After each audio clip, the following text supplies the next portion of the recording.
가도 정신만 차리면 산다라는 말을 있습니다. 어떠한 어려움에 처해 있다 하더라도 침착하게 대처하면 그 상황을 위기를 모면할 수 있다라는 뜻입니다. 이렇게 또 저렇게 살아가면서 우리의 인생이 항상 순탄하면 좋겠지만은 우리의 삶은 그렇지 않죠. 때로는 어려운 일을 만나고 또 막다른 길에 다 또 주저앉고 싶을 때가 주로 있곤 합니다. 아마 옛 조상들도 그랬기 때문에 이런 속담이 생겨나지 않았을까 생각이 듭니다. 마찬가지로 우리 신앙인들도 이 세상 사람들과 다르지 않는 문제로 여러 어려움을 겪곤 합니다. 그럴 때 우리가 꼭 기억해야 될 것은 호랑이가 아니라 바로 모든 상황을 다스리시는 하나님을 기억해야 하는 것입니다. 오늘 본문의 말씀을 통해서 세상말로 모든 것이 다 끝났다라고 말할 수 있는 이런 유다 백성의 상황 속에서 이 본문의 저자는 바로 그렇지 않다, 믿는 자들로 하여금 그렇지 않다라는 사실을 우리에게 분명히 보여주고 있습니다. 오늘 본문은 다니엘과 세 친구, 곧 하나냐와 또 미사엘과 아사라가 어떤 배경 속에서 그들의 신앙을 지켰는지 그 점에 대해서 하나씩 알려주고 있는데 함께 말씀을 살펴보도록 하겠습니다. 먼저 1절에 보시면 유다 왕 여호야김이 다스린 지 3년이 되는 해에 바벨론 왕 느부갓네살이 예루살렘에 이르러 성을 에워쌌더니 1절에서 지금 다니엘서와 적혀있는 그 상황이 어떤 상황인지 우리에게 알려주고 있습니다.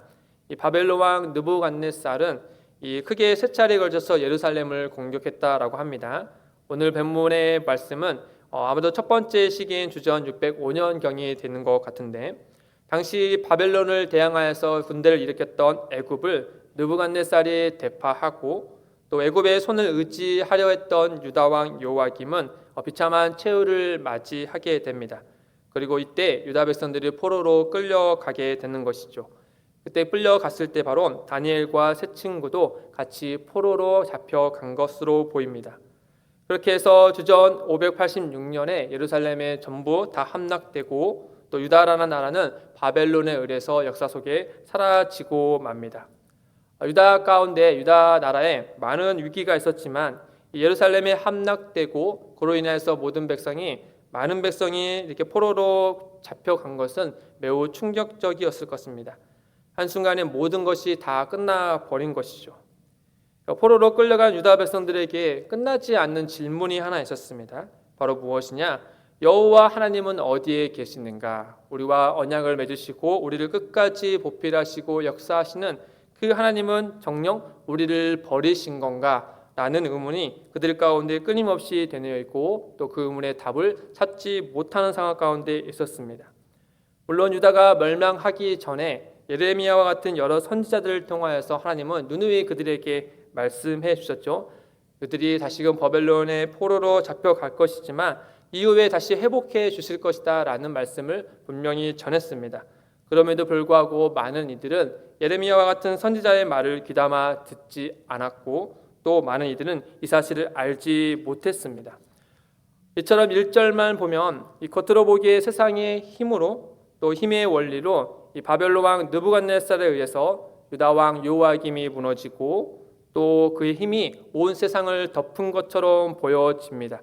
그리고 포로들은 그 힘을 저항할 힘도 없었고 또 이겨낼 의지도 없어 보입니다.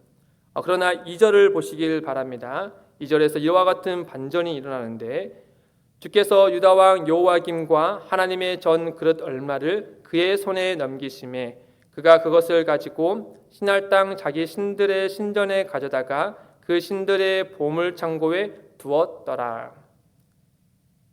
누가 바로 등장하냐면 주께서 등장하십니다. 여호와 하나님께서 등장하시는 것이죠.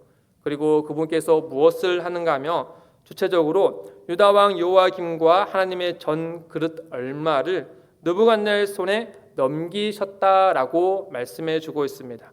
겉으로 보기에는 느부갓네살이 유다의 성전에 있는 그릇을 취하였다라고 보여지고 있지만 실은 그 가운데 하나님께서 역사하고 계신 것을 우리에게 보여지고 있는 것이죠. 겉으로 보기에 느부갓네살이 그의 힘으로 예루살렘을 멸망시키고 또 그 안에 있는 것들을 취하여서 전리품으로 가져간 것처럼 보이지만 본질적으로는 그 일을 할 수 있도록 허락하신 분이 여호와 하나님이신 것을 우리에게 분명히 보여주고 있습니다. 그렇다면 그 하나님께서 앞으로 어떤 일을 행할 것인지 이 점에 대해서 계속해서 다니엘서는 우리에게 말씀해 주고 있는 것이죠. 다음으로 느부갓네살은 이 포로로 끌고 온 사람들 중에 왕족과 귀족 몇 사람을 자신을 위해서 충성을 다할 사람으로 세우기 위해서 또 이와 같은 일을 합니다. 첫째는 그가 무엇을 하냐면 포로 사람들 가운데 어린 친구들을 세워서 그들에게 무엇을 하는가 하면 첫째는 갈대 사람의 학문과 언어를 가르치는 일을 하게 합니다. 4절에 보시면 곧 흠이 없고 용모가 아름다우며 모든 지혜를 통찰하며 지식에 통달하며 학문에 익숙하여 왕궁에 설만한 소년을 데려오게 하였고 그들에게 갈대아 사람의 학문과 언어를 가르치게 하였고. 아마 이 사람들은 어렸을 때부터 하나님의 말씀 곧 율법을 배우고 외우고 가르침을 받은 유다 학생들일 겁니다. 그들은 그것을 배워서 무엇을 위해서 사용하기 위해서 배웠냐며 일찍이 유다의 왕과 또 하나님을 섬기기 위하여서 그 모든 것을 배워왔지만 이제는 포로 신세가 되어서 무엇을 배우고 있느냐? 바벨론의 문화와 학문과 언어를 배우게 된 것입니다. 유다에 있을 때는 신명기의 말씀처럼 날마다 하나님의 말씀을 듣고 읽고 배움으로 인하여서 그 마음에 하나님을 새기는 일을 해왔지만 이제는 바벨론 말씀을 듣고 읽고 배움으로 인하여서 그들의 마음에 하나님이 아닌 바벨론의 왕과 바벨론의 신을 새기는 일을 그들이 행했던 것이죠. 결국 그들의 목적은 포로들의 생각을 바벨론화하여서 바벨론 왕을 섬기는 일에 충성되게 하기 위해서 이와 같은 일을 한 것입니다. 둘째는 그들이 또 무엇을 했느냐? 그들에게 이 포로들에게 바벨론의 음식을 먹게 했습니다. 5절에 보시면 또 왕이 지정하여 그들에게 왕의 음식과 그가 마시는 포도주에서 날마다 쓸 것을 주어 3년을 기르게 하였으니 그 후에 그들은 왕 앞에 서게 될 것이더라. 아시듯이 유다 백성들은 율법이 정한 음식을 먹어야 했습니다. 율법이 보면 먹는 음식이 있었고 또 먹지 말아야 될 음식이 있었다라고 하는 것이죠. 더군다나 바벨론에서 주는 왕의 음식은 대개 그들이 믿는 신에게 바쳐진 음식이었기 때문에 유다 백성들이 그것을 먹는 것은 매우 큰 죄가 아닐 수 없었습니다. 그러나 그들에겐 다른 선택지가 없었던 것이죠. 아울러 여기에 보면 날마다 쓸 것을 주었다라는 표현이 있습니다. 예루살렘에 있을 때는 하나님이 우리의 필요를 공급해 주시는 날마다 공급해 주시는 분으로 믿고 살아왔지만 이제는 바벨론 땅에서 하나님이 아닌 바벨론 왕에 의해서 먹고 마시며 살아간다는 것을 온몸이 겪게 했다라고 하는 것이죠. 그렇게 바벨론은 유다 포로들의 생각을 점령할 뿐만 아니라 그들의 몸도 점령한 것이었습니다.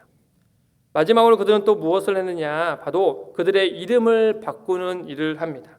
7절을 보시면 환관장이 그들의 이름을 고쳐 다니엘은 벨드사살이라 하고 하나냐는 사드락이라 하고 미사엘은 메삭이라 하고 아사라는 아벤느고라 하였더라. 예나 지금이나 이렇게 이름은 사람의 정체성을 보여주는 것이죠. 성경에서도 보면은 하나님께서 그 택한 자의 사람의 이름을 바꿔주는 장면이 여러 나옵니다. 예를 들어 아브라함의 이름은 원래 아브람이었지만 하나님께서 그의 이름을 아브라함이라고 지어주셨습니다. 야곱도 이스라엘이라는 이름을 지어주셨죠. 또 신약에서도 예수님의 제자 게바를 불러서 그의 이름을 베드로라라고 이름을 지어주었습니다. 저 이름을 바꾸는 것은 그의 소속이 바뀌었다, 옮겨졌다라는 뜻이고 또 그 사람이 새롭게 되었다, 이름을 지어준 사람에 의해서 새롭게 되었다라는 것을 보여주는 뜻입니다. 따라서 바벨론이 이 포로들의 이름을 바꿔주는 것은 그들의 소속이 변경되었다라는 것과 그들이 이제는 궁극적으로 섬겨야 할 대상이 변경되었다라는 점을 그들에게 알려주는 행위였습니다. 하나님은 나의 재판장이다라는 다니엘의 이름의 뜻을 그들은 벨신이여 생명을 돌보소서라는 벨드사살로 이름을 바꿉니다.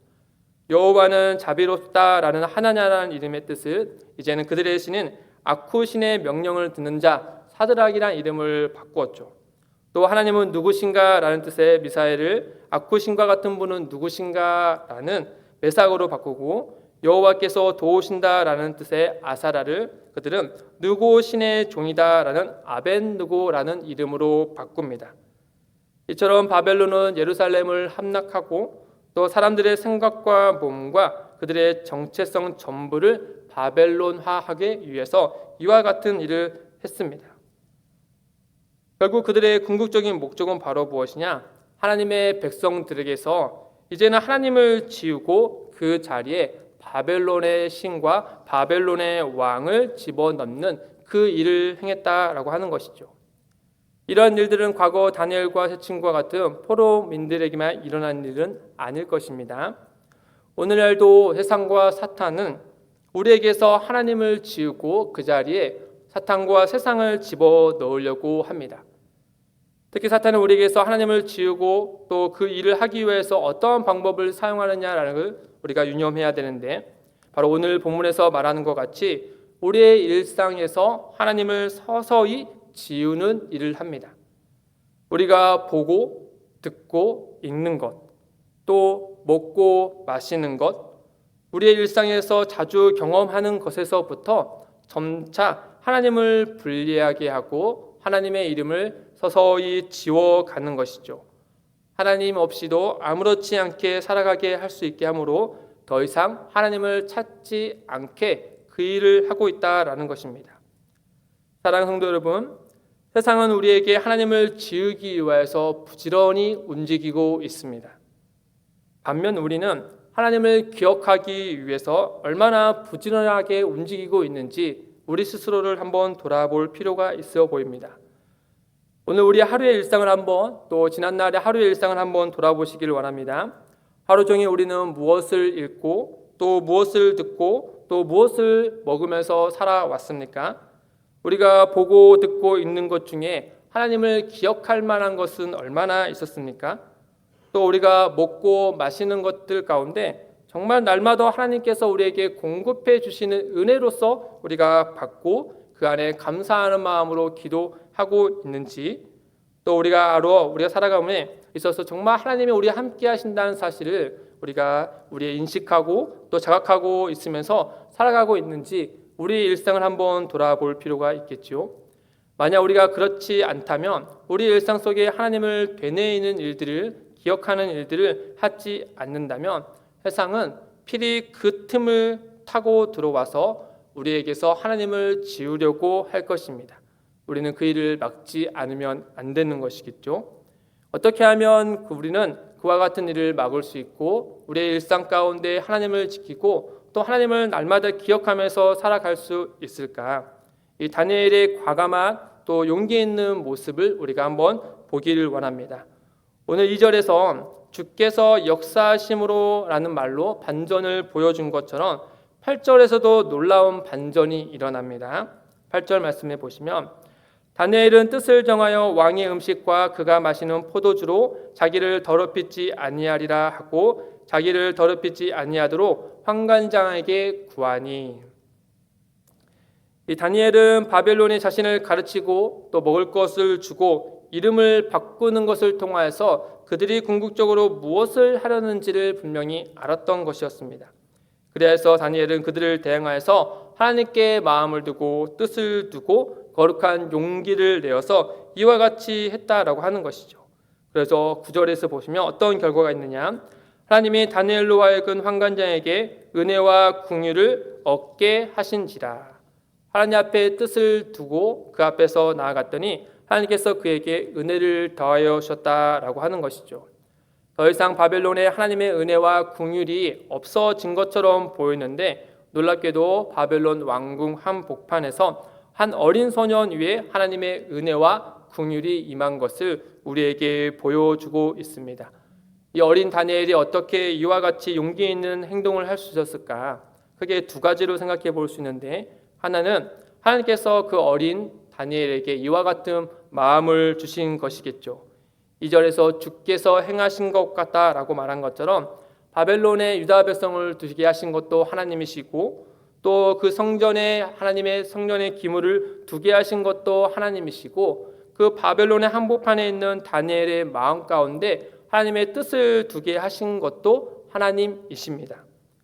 둘째로 다니엘이 어렸을 때 배운 말씀이 그로 하여금 이와 같은 뜻을 정하게 했을 겁니다. 신명기 5장 6장 5절 6절 보시면 너는 마음을 다하고 뜻을 다하고 힘을 다하여 내 하나님 여호와를 사랑하라. 오늘 내가 내게 명하는 이 말씀을 너는 마음에 새기고. 어렸을 때부터 하나님의 말씀을 배우고 또 여호와 하나님을 사랑했던 그 다니엘 가운데 이 말씀의 약속처럼 하나님은 그 마음에 하나님의 말씀을 여호와 하나님을 사랑하는 그 마음을 새겨 주셨습니다. 사랑하는 성도 여러분, 새해를 이제 시작하는 오늘 새벽에 우리도 다니엘과 같이 하나님의 마음에 또 하나님의 뜻에 우리의 마음을 두시길 원합니다. 그가 사망의 바벨론에 의해 포로로 잡혔을 때조차도 하나님의 뜻을 들 수 있었던 이유는 먼저 하나님께서 그에게 은혜를 주셨고 또 아울러 그분의 말씀을 부지런히 배웠기 때문입니다. 그 배움이 있었기 때문에 세상 속에 홀로 놓여 있을지라도 끝까지 하나님께 뜻을 들 수 있게 된 것이죠. 오늘 하루도 말씀과 예배로 시작하는 이곳에 있는 모든 성도들 가운데 하나님께서 다니엘에게 주어주신 그 은혜와 긍휼이 이곳 가운데 아름답게 임하기를 주님의 이름으로 간절히 소망합니다.